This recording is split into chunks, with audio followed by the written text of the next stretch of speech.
পিরোজপুরে আগুনে পুড়ে ৮টি দোকান ভস্মীভূত হয়েছে।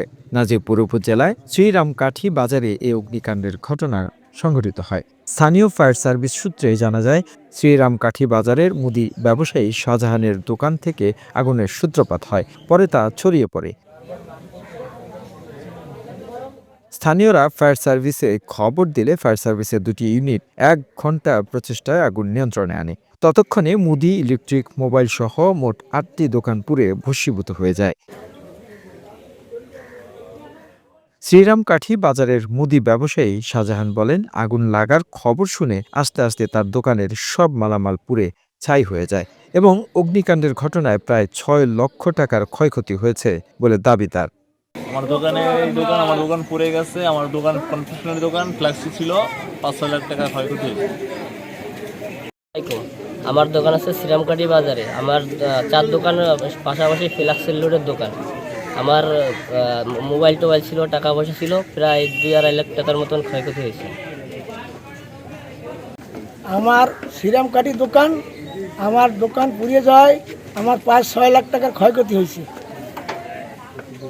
দোকানে অনেক মালামাল ছিল, অনেক কিছু জর্দামর্দা, মুদিখানা মাল, মুদি মনোহারি মিলেই আর কি, ফ্রিজ টিরিজ এগুলো ছিল, টাকা পয়সাও ছিল ওখানে।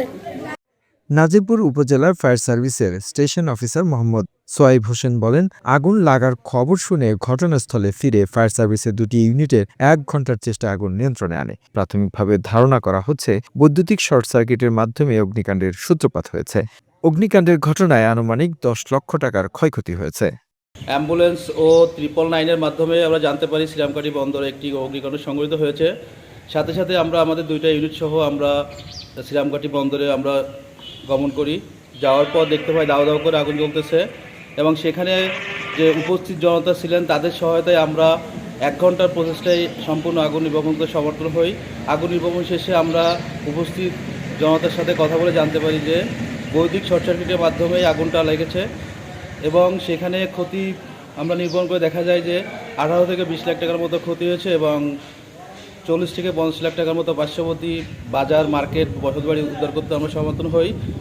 সর্বশেষ আমি সবাইকে পরামর্শ দিতে চাই, বর্তমান শীতকালীন সময় ড্রাই সিজন, আপনারা সবাই আগুন সম্পর্কে সতর্ক থাকবেন, সবাই ফায়ার সার্ভিস নাম্বারটি সংগ্রহ করে রাখবেন। তবে ক্ষতিগ্রস্ত ব্যবসায়ীদের দাবি, এ অগ্নিকাণ্ডের ঘটনায় তাদের প্রায় অর্ধ কোটি টাকার ক্ষয়ক্ষতি হয়েছে।